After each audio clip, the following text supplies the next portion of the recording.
Друзья мои, всем привет! Промежуточное видео. Почему пропало и по текущим процессам, по готовым работам немножко повествую. Пропало, потому что у меня дома ремонт. Как обычно, все за друг друга цепляется. Предполагаешь одно, получается по-другому. Ногти были не в порядке, было неудобно как-то вообще под камеру залезать. Ну и сын у меня мелкий приболел. Слава богу, сейчас все хорошо, но понервничать пришлось. И в этот момент, естественно, когда близкий человек болеет, у меня лично вязание вообще никак не идет. Я все отставляю. Ну, сейчас, слава богу, все хорошо. Плюс погода не стоит. Например, вот фотографии сделать там по готовым работам я не могу, потому что на улице апрель месяц снег лежит. Дома освещения никакой, потому что солнышко не выходит. Поэтому как-то вот и не складывается. Есть что рассказать, есть что показать. Новую технику, да, потом некоторые нюансы, вот, допустим, про рукав сейчас послушайте, очень интересно, пригодится. Прям отдельного ролика достойно. Итак, да, еще что хотела сказать, значит, непонятно, что происходит с Дзеном. Вообще, честно говоря, они уже порядком поднадоели со своими этими площадками, толком ничего не умеют.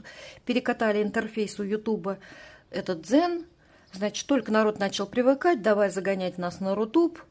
То, что они не платят, поначалу платят, потом не хотят платить, это все наши площадки вот так вот работают. Это я уже убедилась и на Дзене, и на Телеграм-канале. Поэтому никакого желания нет перебегать сейчас куда-то в Рутуб. Плюс к моей подруге они так некрасиво отнеслись. И меня прям вот категорически я против Рутуба. Сырая площадка до сих пор, хотя по времени она такая же, как и YouTube. И все равно он до сих пор остается сырой.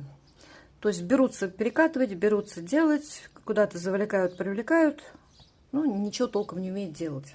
Я просто уверена, что для большинства в приоритете YouTube. Жаль, что вот сейчас такая ситуация. Конечно же, она временная, но когда это все закончится, никто не знает. Зенни, значит, то ли сейчас я толком даже еще и не поняла, то ли вообще видеоплеер работать не будет, то ли он не будет монетизироваться. То есть видео для блогеров не будут монетизироваться. Предлагают они, значит, платную подписку. Но, простите, если человек на пенсии, и если он подписывается к 5 человекам, к 5 людям, к 5 блогерам, как минимум это по 99 рублей, это минималка подписка, да?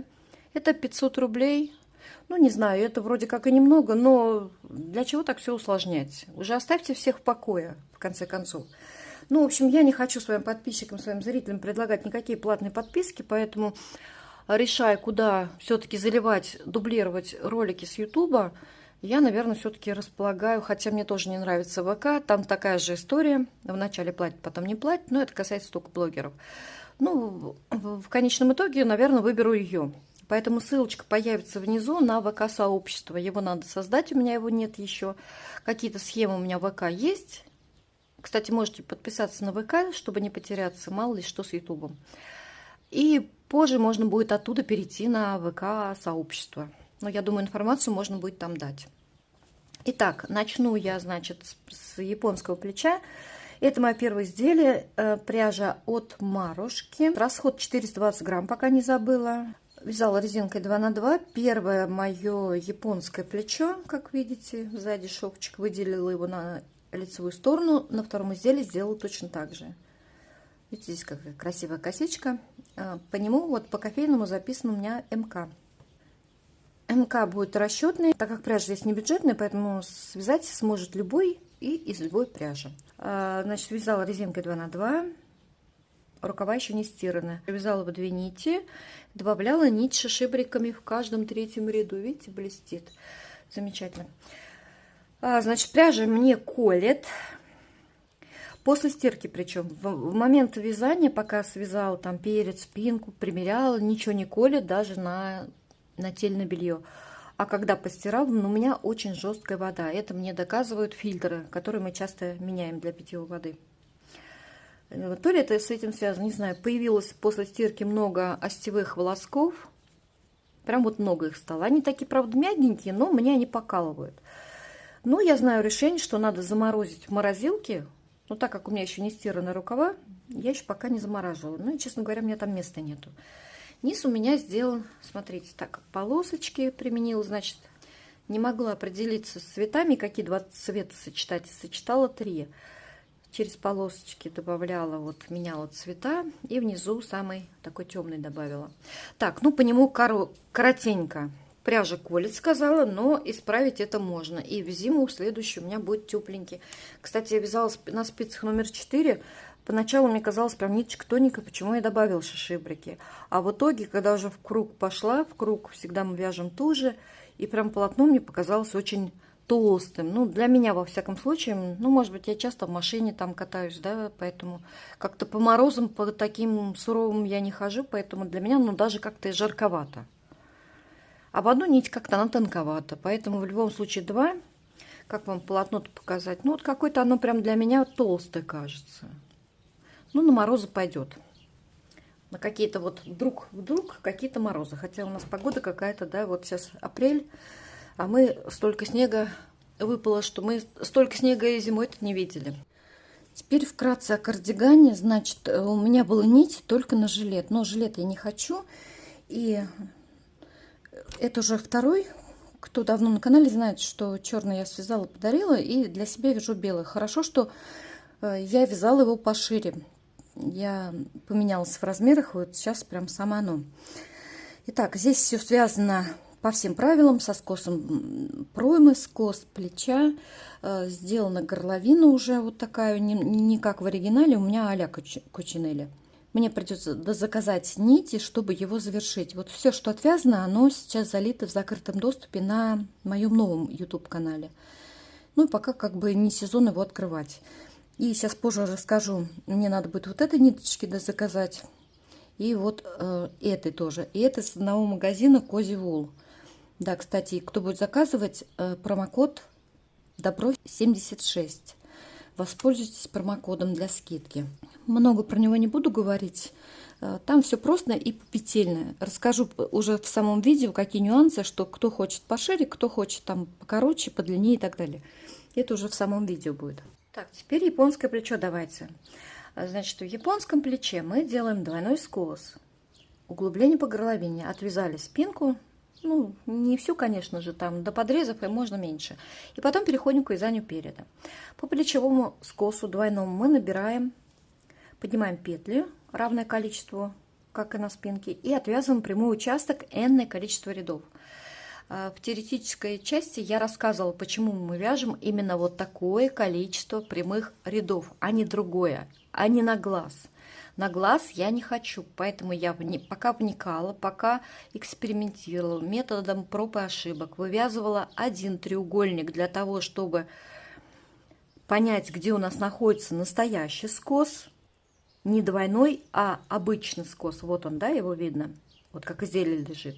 От этого зависит количество петель, набранное по рукаву со стороны спинки и со стороны переда. Потому что у нас на спинке-то больше по сантиметрам. Там же есть росток. Даже при поворотном вязании у нас есть росток. Обязательно. Ни одно изделие не вяжется без ростка. И второй участок, треугольник, он уже нужен для того... Вот он, треугольник второй. Он уже...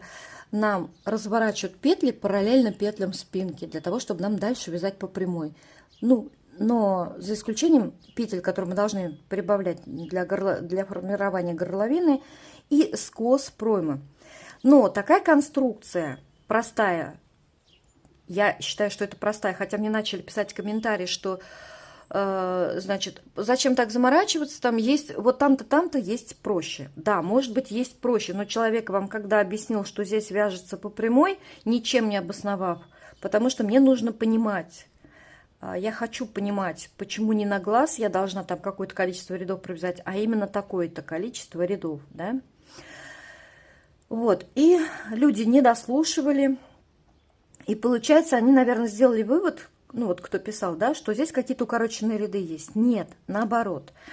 Я думаю, что мало кто понял. И еще скос проймы. Я говорила про этот, что эта конструкция, вот прямой участок вот этот, он подходит только для конструкции, когда есть скос проймы.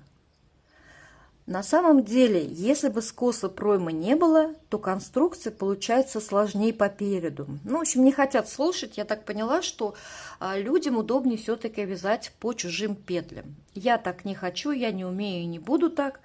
То есть пока я не поняла, я не хочу вязать на глаз. Да, иногда, когда какая-то понятная техника, мы много чего делаем на глаз. Там реглан, например, можно связать джемпер, не сделав ни одной примерки. Ну, все на глаз там. Да, это да. Но чтобы, допустим, шивное изделие соответствовало количеству рядов, потому что нам потом петли поднимать по рукаву, да, и надо знать какое-то количество петель со спинки и по переду. Но как бы это все моменты, они же улучшают посадку. Может быть, меня женщина написала, да вот там-то легче, да? Я не спорю, может быть легче, но конструкция без скоса проймы, на самом деле, когда начинаешь вязать у японского плеча без скоса проймы перед, на самом деле там получается сложнее. Это насколько я вижу. Поэтому, ну, сами решайте, как вы хотите вязать. Проще и с ошибками, может быть, у вас все хорошо легло на сегодня, на завтра. А послезавтра вы берете хлопок, где не всегда пряжа ложится так, как вы хотели бы. Мягкая пряжа какая-то зимняя, да, может быть, с ошибками ляжет все хорошо. Но когда у нас хлопок будет в руках, то вряд ли, чтобы все ляжет прям идеально хорошо, потому что должен быть и здесь плавный, ритмичный, там скос, и тут, и там, и, в общем-то, везде нужны расчеты все равно. И поэтому еще раз хочу сказать, что японское плечо – это легко. Двойной скос, далее прямой участок, определяемся верхняя точка плеча, где должна быть. От этого зависит и длина проймы с одной стороны, и с другой стороны. Я не знаю, что там кто где смотрел, где чего легче, и какая там конструкция. И скажу больше, я и не пойду смотреть. Иначе я не пойму, для чего, что да как. Поэтому решать сами. Я удалила там этот кусочек. Я подумала, что если люди не хотят понимать, почему так или не так, удалила этот кусочек и думаю, если будут спрашивать, пройдет время, я не смогу и ответить. Вообще-то я записывала ролик и для себя. Так как я решила построить ролик с повествованием, как я к этому пришла, то есть в доказательство, что я не где-то списала, и чтобы вы понимали, почему здесь такое количество рядов, а не другое.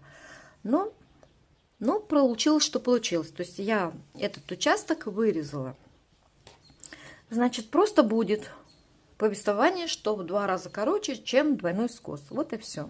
Итак, значит, расход здесь 300 граммов. Пряжа не бюджетная, поэтому МК сделала расчетный для того, чтобы каждый мог понять и связать из другой пряжи. Потому что понимаю, что не каждому по карману такая ниточка. Обзоры вот на пряжу, на которой все, что показываю, есть на этом канале внизу. Смотрите, первым делом, что хочу показать. Смотрите, как замечательно в этом изделии я сделала рукав.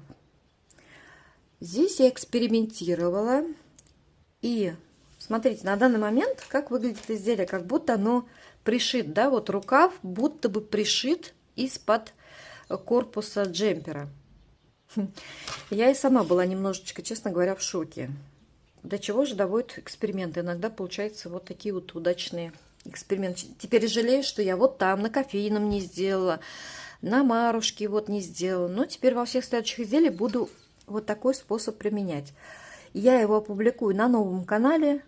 Материально он для меня сейчас больше представляет интерес. Я не потому что капризничаю, хочу там 2 канала, да, публикую туда, а потому что мне материально выгодно. Говорю как есть.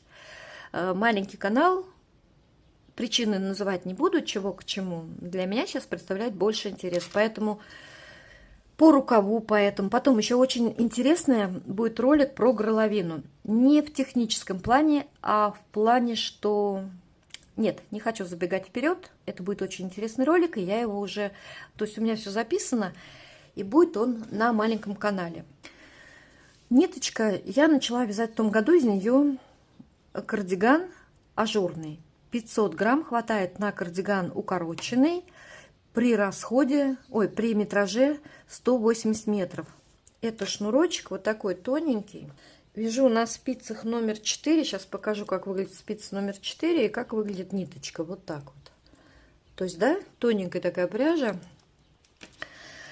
С хорошим, замечательным составом. Посмотрите, как она обалденно легла. Мне нравится, смотрите, здесь такие волны, я даже не знаю, как это объяснить, как это описать. Рисунок так выкладывается, прям интересно.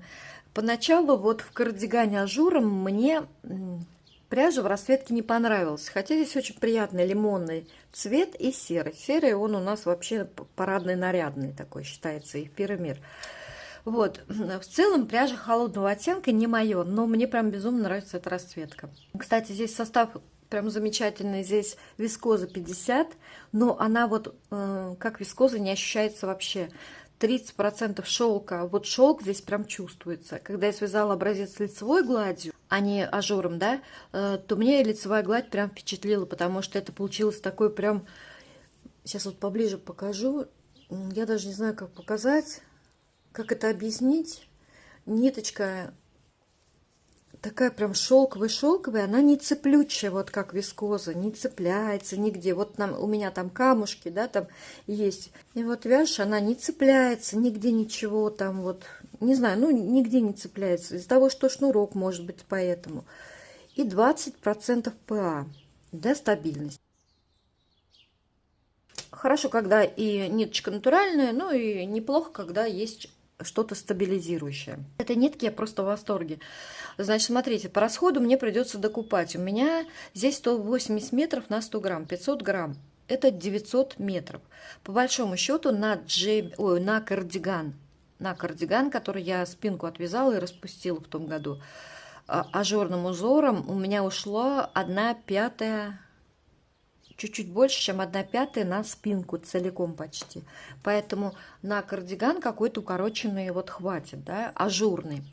Но я решила вязать плотно, потому что вискозу надо вязать плотно, да, чтобы она не потекла, чтобы она не менялась в размере. И вязала я каким образом, чтобы понять, вот мой остаток, да, от 500 грамм. Учитывая, что я люблю хорошую обработку, на которую очень много пряжи уходит, значит, вот на данный момент 500 грамм это 65 ширина, это широкое изделие. Я первый раз пробую ширину 65, но я поменялась в размерах, я вам сказала. Поэтому, когда я вошла в подрезы, вязала я сверху вниз, спущенное плечо, тоже мастер-класс будет на канале, не знаю на каком, на маленьком или на большом. Какое-то время мне туда нужны ролики сейчас. Потом, конечно же, я сюда буду публиковать. Ну, я и туда, я тут тоже оставлю канал. Итак, продолжаю мысль. Значит, я отвязала перед и спинку, соединила, вязала сверху. Дальше я отвязала 2 рукава полностью, потому что мне нужно понимать четко остаток, который я пущу вниз. Я решила докупить пряжи, но сделать джемпер полноценным. Возможно, я с припуском куплю, и, возможно, я какие-то кармашки сделаю по низу. То есть широкое полотно я, когда на первый раз надела, я прям не могу. Вот такой он 65 сантиметров, объемный, красивый, обалденный просто получается. Не знаю, мне даже вот эта расцветка начала нравиться, которая, в принципе, я как-то была... Ну, из того, что было, мне понравилась она. Смотрите, какое полотно это вообще. И такое прям струящееся. И плотное одновременно. Такое ощущение, что это связано на машине. Лимонный и серый. Вообще мне идут в последнее время теплые оттенки. Я там присмотрела ягодный. Сейчас вот сюда поставлю артикул.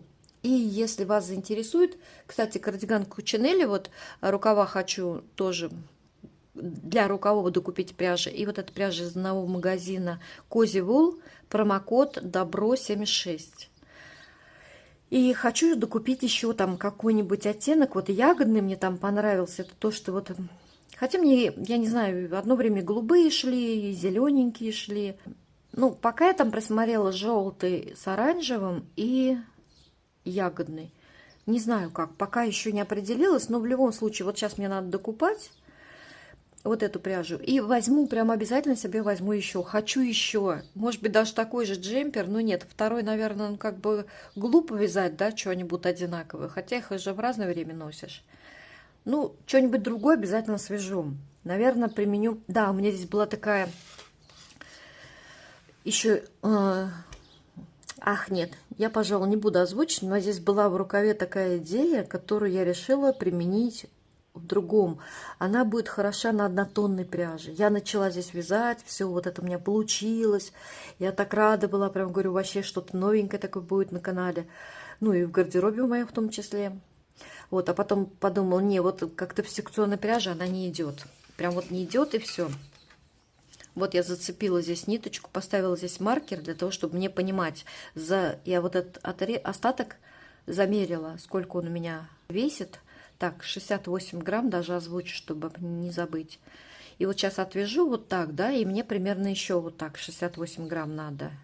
Если кармашки, там добавить резиночку, значит, ну, в районе там 100 грамм, может быть 120 закажу. И будет он у меня 600 с чем-то весить. Но это нормально для вискозы, для плотного вязания большого размера, 65 сантиметров в обхвате. Но видите, он какой здоровый. И вязание у меня плотное. 180 метров на 100 грамм. Вообще, ну, по идее, кажется, что это прям толстенная нитка. На самом деле, вот тоненькая, но в полотне она, не знаю, может быть... Оно у меня вот частично постирано. Я, когда прохожу подрезы, я стираю изделие, чтобы посмотреть, как оно изменилось. И образец мне тоже показал то, что ниточка чуть-чуть даже в ширину расправляется, как будто немножко подпрыгивает. Хотя у нас вискоза обычно провисает, да. Поэтому я вязала плотно на спицах номер 4, как я сказала. И такое, говорю, прям машинное вязание получилось. Потому что я знаю, что такое машинное вязание, прям плотненько. Посмотрите, как красиво получается. Ой, я прям не могу наговориться. Я уже девчонкам своим хвалилась насчет вот этого процесса. И вязание сверху можно примерить, спинку перед объединяем. Кстати, вот эту технику, да, у нас, как правило, вяжут снизу вверх. А здесь я попробовала, когда двойной скос на японском плече вязала, думаю, почему не попробовать сверху со скосом просто вязать, да. Вискоза легла в разворотных петлях нормально, да, вискоза, да еще и шелком. А вот на хлопке вот эти разворотные петли, которые надо делать, разворотные ряды здесь будут, чтобы скоса добиться, да, и вот как бы она вот такая кривенькая, хотя это немецкий способ, как бы все знают, что он лучше, чем другие, но тем не менее всегда и петля крупная, как бы видно вот это вот направление петли, как бы вот развернуто, да, как будто что-то кривенько. В вискозе как бы не бросается в глаза, в хлопке, я думаю, что такой вариант не зайдет. Но есть еще другой вариант, можно там пропустить полый шнур, как бы. Хотя полый шнур, когда начинаешь вязать, он первый ряд такой получается очень разболтанный. Мне не нравится вязать от полушнура. Ну, посмотрим. Можно еще попробовать, конечно, на хлопке или полухлопке. Но, кстати, бамбук тоже подойдет. Вискоза, бамбук подойдут для такого проекта. Дальше покажу. Значит, это буретный шелк. Удерживаю здесь плотность. Вяжу прям плотненько. Вот такая тряпочка на данный момент. Здесь идея такая, что я начала вязать от подрезов снизу вверх, от подрезов. Вот так вот, да. Набирала крючком, как будто набираю на брусовую нить, но на самом деле набираю от клубка. И получается вот такая косичка. Потом я по изнаночной стороне подниму петли, и у меня вот эта косичка останется здесь снаружи. Сейчас тоже МК записываю расчетный для того, чтобы любой смог связать из любой пряжи, потому что пряжа здесь тоже не бюджетная, буретный шелк у нас ниточка люкс. Итак, значит, здесь подрез и скос проймы. Ну, по всем правилам вяжу. Скос проймы, скос плеча, горловина, там углубление, все как положено. На данном этапе это вот такая вот тряпочка. Но потом я надеюсь, что здесь будет все очень красиво. Я думала, от чего? Я вяжу плотно, чтобы удержать буретный шелк. Во-вторых, я не хочу прозрачное полотно. Знаю, что буретный шелк хорошо переносит узоры, которые, если элементы 2 влево, 2 вправо, находятся вот так вот. Вот кучинели узор я вязала на другом буретном шелке с яком. Вот он прям хорошо очень удерживает плотность. И ажур вроде как есть, и плотность он держит, вот чтобы не было такого большого провисания. Но здесь я решила взять не узором, а силуэтом. Я потом по вот этой косичке буду набирать петельки и добавлять ширины. И получится Здесь я хотела тоже рукавом поиграться, но переживаю, что мне ниточки не хватит. У меня есть еще буретный шелк от Натальи Фадеенко, канал ее на ютубе так и называется. Наталья Фадеенко «Вязание как искусство». Она красит пряжу. Вот этот буретный шелк она красила вручную. Как видите, он такой меланжевый. Ага, не видно. Вот здесь прям малиновый, вот здесь вот алый. То есть она меланжевая. Ну, красный цвет у нас не передает камера. Но все равно видно. Вот, у меня 150 грамм вот этого красного и вот этого. Во-первых, мне сочетание не нравится, я хотела сочетать. Можно было, несмотря на то, что у них толщина нити разная, но можно было сочетать разные фактуры. Сейчас спокойно мешают, и все замечательно получается.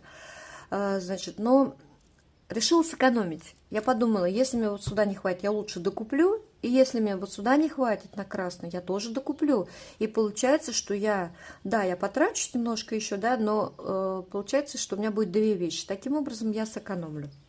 Получив две вещи. Ну и плюс мне еще как бы не очень нравится сочетание. Как бы оно вот, хоть и в одной гамме, но как бы все равно вот этот вот жухлая роза или сухая роза, она какая-то, не пойму, вроде как теплая, когда сама по себе лежит. А вот если добавляешь теплый оттенок, она вроде как и холодным оттенком уже выглядит. Ну, в общем, не знаю. В любом случае, я решила сделать два разных изделия, то есть убить два зайца вроде как. Получить два. В общем, на данном этапе это вот такое просто невесомое. Здесь 20 грамм, даже 20 грамм нету. Это от проймы до скоса плеча я вывязала. Дальше надо под камеру.